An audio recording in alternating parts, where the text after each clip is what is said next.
নমস্কার, আমি দেবজ্যোতি ওরফে রান্তু। আপনারা দেখছেন রান্তুর ছাদ বাগান।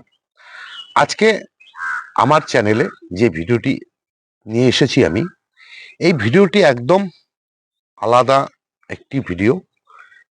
এটি একটি সবজি, একটা বিদেশি সবজি, যা হয়তো আমরা অনেকে দেখেছি, অনেকে এখনো দেখিনি। যেমন আমি একদম নতুন। আমি এবছর কলকাতা থেকে, Kolkata green friends mini stores বলে একটি দোকান রয়েছে এই গাছের উপর, ছাদ বাগানের উপরে, সেটা কলকাতা বাঁশদ্রোণীতে। সেখান থেকে আমি এবছর শীতের সবজির কিছু বীজ নিয়ে এসেছিলাম। সেই প্যাকটির মধ্যে, কম্বো প্যাকের মধ্যে এই যে সবজিটি, এই সবজিটির বীজ, মানে বীজ ছিল 5-6টি বীজ ছিল। সেটাকেই আমি বসিয়ে দিয়েছিলাম। জানতাম না কি রকম সবজি, শুধু জানতাম এই সবজিটির নাম কোয়াশ। কিন্তু আমি গুগল ঘাটাঘাটি করে জানতে পারি, কারণ এই সবজি সম্বন্ধে আমি অনেককে জিজ্ঞাসা করেছিলাম। অনেক আমার যে ফেসবুক প্রোফাইল রয়েছে সেখানে আমি পোস্ট করেছিলাম। কেউ জানে, কেউ জানে না, বেশিরভাগ লোকই জানে না। তাই আমি গুগল সার্চ করে আমি এই সবজি সম্বন্ধে কিন্তু পুরোপুরি তথ্য সংগ্রহ করতে পেরেছি। তাই আজকে আপনাদের সামনে এই যে সবজি, যেহেতু আমি নিজে করেছি এবং খেয়েছিও, তারই কি পরিচর্যা এবং এই যে সবজিটি, এই সবজির সম্বন্ধে আপনাদেরকে জানানোর জন্যই আজকের আমার এই ভিডিও। এই যে সবজিটি, এটি একটি বিদেশি সবজি। এই সবজির মধ্যে vitamin C, vitamin D, calcium, iron, magnesium, potassium, phosphate, সমস্ত গুণ কিন্তু এই সবজিটির মধ্যে রয়েছে, পুষ্টিগুণ। যার জন্য বিদেশে, বিশেষ করে ইতালি, মালয়েশিয়া, নিউজিল্যান্ড, কানাডা এবং উত্তর আমেরিকাতে এই সবজির প্রচুর কদর। এই যে এই সবজি যদি প্রতিদিন খাওয়া যায়, আমি যেটা গুগল থেকে জেনেছি, তাহলে নাকি হার্টের যে সমস্যা, সেই হার্টের সমস্যার থেকে মুক্তি পায়। ব্লাড প্রেশার, মানে ব্লাড সুগার যেটাকে বলা হয়, সেই ব্লাড সুগারের থেকে মুক্তি পাওয়া যায়। ব্লাড সুগারটাকে নিয়ন্ত্রণ করে, চোখের দৃষ্টিশক্তি বাড়ায় এবং শরীরের যে ওজন, সেটাকেও কিন্তু এই সবজি নাকি কমাতে সাহায্য করে। যার জন্য এই যে সবজিটি, এই সবজিটি কিন্তু বিদেশে, মানে ইতালি, কানাডা, নিউজিল্যান্ড, মালয়েশিয়া, উত্তর আমেরিকাতে প্রচুর কদর। ইদানিং আমাদের ভারতবর্ষে এবং বাংলাদেশেও কিন্তু এই যে সবজিটির চাষ হতে শুরু করেছে, কিন্তু আমাদের এখানকার কৃষক বন্ধু বা সাধারণ মানুষ জানেই না যে এই সবজির কি গুণ, এই সবজির কি কদর।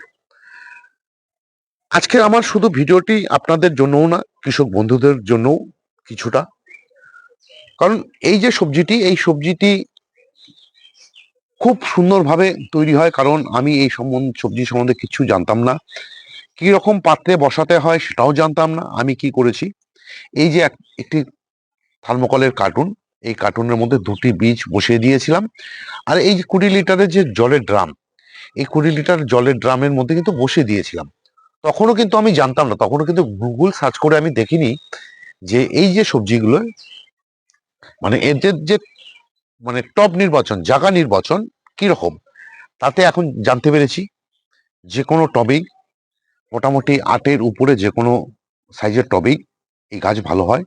এই গাছের গোড়াতেই কিন্তু ফসলগুলো হয়। দেখুন, দেখতে যদিও কুমড়ো, লাউ গাছের মতন, কিন্তু মাচা দরকার পড়ে না, এর গোড়াতেই কিন্তু ফল আসে। এবং আমি যেটা লক্ষ্য করেছি এবং গুগল থেকেও যেটা জেনেছি, প্রথমে যে এই গাছটি থেকে ফুলগুলো আসতো, সেই ফুলগুলো কিন্তু বেশিরভাগই ছিল পুরুষ ফুল। এরপর যখন আমি এই গাছের মধ্যে পটাশিয়াম, ফসফেট দিতে শুরু করি, তখন মানে আমি কিন্তু জৈবভাবেই করছি, আমার যে এই যে ফসলগুলি আমি কিন্তু জৈবভাবেই করছি। আমি কিন্তু আমার এই যে জুকিনি গাছগুলোতে সপ্তাহে একদিন করে সর্ষের খোল জল দিয়ে যাই।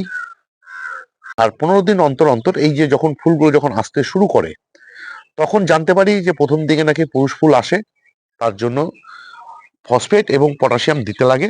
আমি কি করেছি, আমার কাছে যে জৈব পটাশ এবং জৈব ফসফেট রয়েছে দানা আকারের, আমি 1 চামচ করে এই গাছের গোড়াগুলোতে দিয়ে দিয়েছিলাম।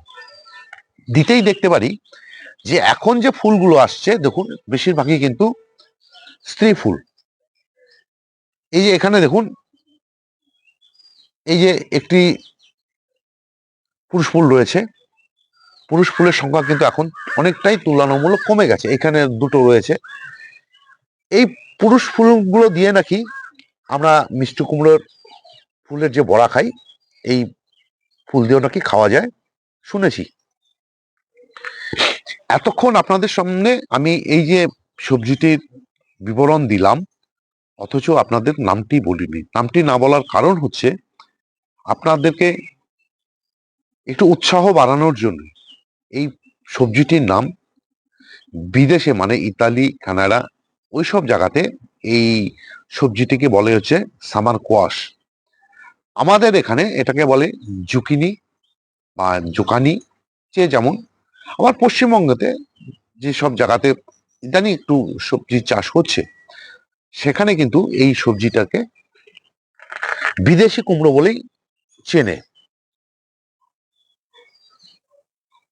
আর এই যে সবজি, এই সবজি অ্যাকচুয়ালি গরমের সবজি, নভেম্বর মাসে লাগাতে হয়। আমি এই নভেম্বর মাসেই এই গাছগুলোর বীজ এই কার্টুনে এবং এই যে বৃষ্টিটার জলে ড্রামে পুঁতে দিয়েছিলাম, তার থেকে কিন্তু গাছ তৈরি হয়ে গেছে। এবং দেখুন, প্রথম দিকে তো আমি ভেবে পাচ্ছিলাম কি হবে কি হবে, যাই হোক।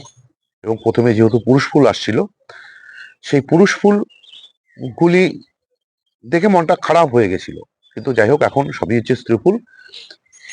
এই গাছের মানে এই যে সবজিটির, এই সবজিটির কিন্তু একটি ফাঙ্গাস জনিত রোগ হয়। এই যে দেখুন পাতাগুলো দেখুন, এটাকেই বলা হচ্ছে পাউডার মিলি। এছাড়া এই গাছে কোনো রকম কীটনাশক দিতে লাগে না। তথাপি যেহেতু ছাদের উপরে গাছ এবং সঙ্গে প্রচুর নানা ধরনের গাছ, তার জন্য কি জৈব কীটনাশক নিম তেল মাসে 1-8 বার বা কাকা মাসে 1-8 বার, কাটাপ্পা মাসে 1 গান দিয়ে দিলেই হয়। তবে কিন্তু এই গাছের ক্ষেত্রে ফাঙ্গিসাইডের কিন্তু খুব দরকার। এই যে দেখুন পাউডার মিলি কিভাবে গাছের পাতাতে আক্রমণ করেছে। এই গাছের নাকি এটাই হচ্ছে সমস্যা। তার জন্যই যে কোনো ফাঙ্গিসাইড দিলেই সমস্যাটা মেটে। তবে যেহেতু এই ফলগুলোর মধ্যে কীটনাশক যেহেতু লাগে না, এই ফসলগুলোর মধ্যে এই যে ফুল ছিদ্রকারী যে সমস্ত পোকা, সে সমস্ত পোকা কিন্তু এই ফসলগুলোকে নষ্ট করে দেয়। তার জন্য দেখুন আমি ফেলোমেন যে ফাঁদ সেটা লাগিয়ে দিয়েছি এই ফসলগুলোকে ঠিক রাখার জন্য। প্রতি সপ্তাহে সর্ষের খোল জল দিচ্ছি, 15 দিন অন্তর অন্তর ফসফেট এবং হচ্ছে পটাশ বায়ো সেটাই দিয়ে যাচ্ছি। এই হচ্ছে এর পরিচর্যা। তবে এবার আসি এর ফসল সম্বন্ধে। প্রথম দিকে যে কয়েকটি ফসল হয়েছিল সেগুলো দেখছিলাম যে ঠিক এই যে এই জায়গাগুলি বরাবর পচে যাচ্ছিল। পরে চিন্তা করে দেখলাম যে প্রায় ফলগুলোতেই তাই, ফসলগুলোতেই তাই। তখন বুঝতে পারলাম যে আমরা ড্রাগনের পরাগ মিলন করার 7 দিন পরে যখন ফলগুলি সেট হতে শুরু করে, আমরা কি করি, ওই ড্রাগনের ফলের থেকে যে ফুলটা থাকে সেটা আমরা ছিঁড়ে ফেলে দেই, না হলে সেখান থেকে ফাঙ্গাস লেগে ফলটা নষ্ট হয়ে যায়। এই জুকিনির ক্ষেত্রেও কিন্তু তাই। দেখুন এখন বর্তমানে কিন্তু আমি সমস্ত যে ফসলগুলো যে হচ্ছে সবগুলো থেকে কিন্তু আমি এই সেই ফুলগুলোকে ছেড়ে ফেলেছি। এই দেখুন এখানে একটি রয়েছে, এই দেখুন কিভাবে পচে গেছে। দেখুন এটা ওই ফাঙ্গাস জনিত কারণ, তার জন্য ফাঙ্গিসাইডটা আপনাদেরকে দিয়ে যেতেই হবে।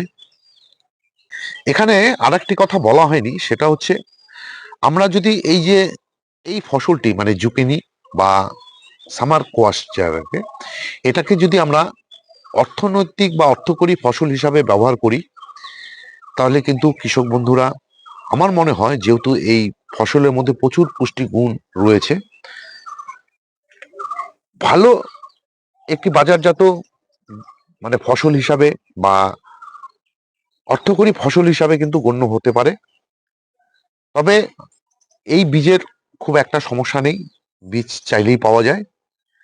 আপনারা যে সমস্ত কৃষক বন্ধু এই যে কুমড়ো, লাউ ইত্যাদি রবি গুলো করে থাকেন, আপনারা কিন্তু এই ফসল করে দেখতে পারেন।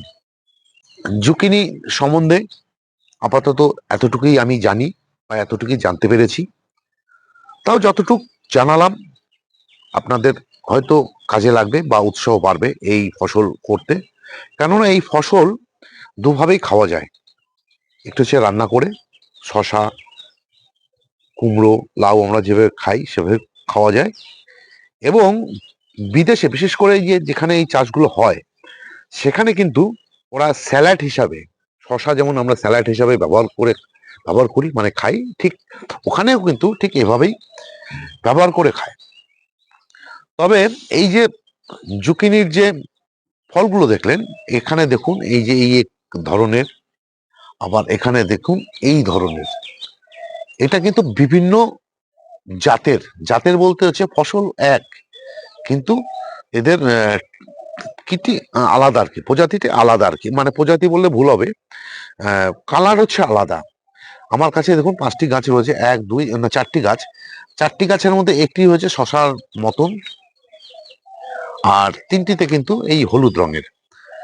আমি প্রথমে ভেবেছিলাম যে না, পরে দেখলাম যে না, যখন আমি গুগল সার্চ করতে গিয়ে ছবি, যখন ইমেজে গেলাম, গিয়ে দেখি যে না, এর হচ্ছে 3-4 রকমের ফলের টাইপ আর কি, কালার।